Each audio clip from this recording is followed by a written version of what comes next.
today's video, magluluto tayo ng chili garlic oil. Ayan, hindi ko na pinakita paano ko chiniap. Alam nyo na yon. Ngayon nagpainit ako ng tika at nilagay ko na yung garlic. Ayan. Halu-haluin lang natin. Dapat yung apoy mo is medium heat lang para hindi masunog. Ayan o, sarap. Kasi pag nasunog yung garlic, papait.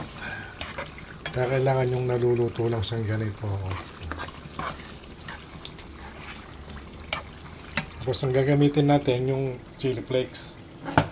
Kasi hindi ako nakabili ng fresh na sili.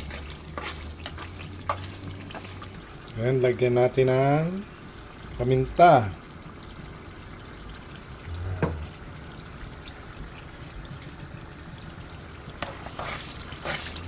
Sunod natin ang asin.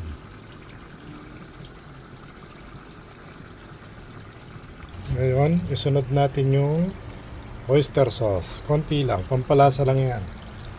Ito yung binabalik-balikan na lasa nila eh. Yan, konti lang.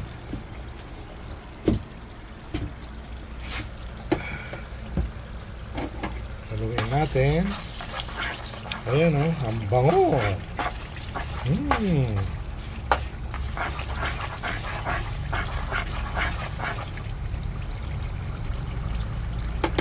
And then sunod natin ang asukal. Mga tatlong ano lang. Ayan. Ayan. Pwede na yan. Haluin natin. Mahinang apoy lang. Ayan o. At matunaw muna yung ano.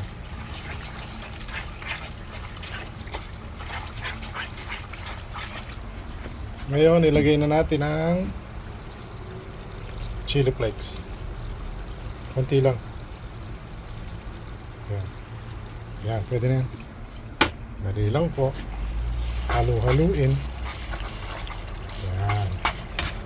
Hindi natin pwedeng patagalin itong chili flakes kasi madaling maluto yan dahil nga tuyo siya. Ayan. Tuyo kasi siya kaya madali nung maluto. Di tulad nung fresh, medyo sariwa, may tubig-tubig. Ito tuyo na, kaya madaling lutuin ito. So ayan, luto na ang ating garlic chili.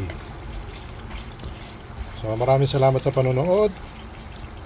Don't forget to watch, subscribe, like, share. Pindutin ang notification bell para updated kayo sa mga niloload kong video. Maraming salamat po. Thank you. Yun mga brother, thank you very much sa panonood nyo. Sana may natutunan kayo sa pagluto ko ng chili garlic oil. Maraming salamat sa panonood and don't forget to like and subscribe. Thank you po. God bless. Maraming salamat. Bye.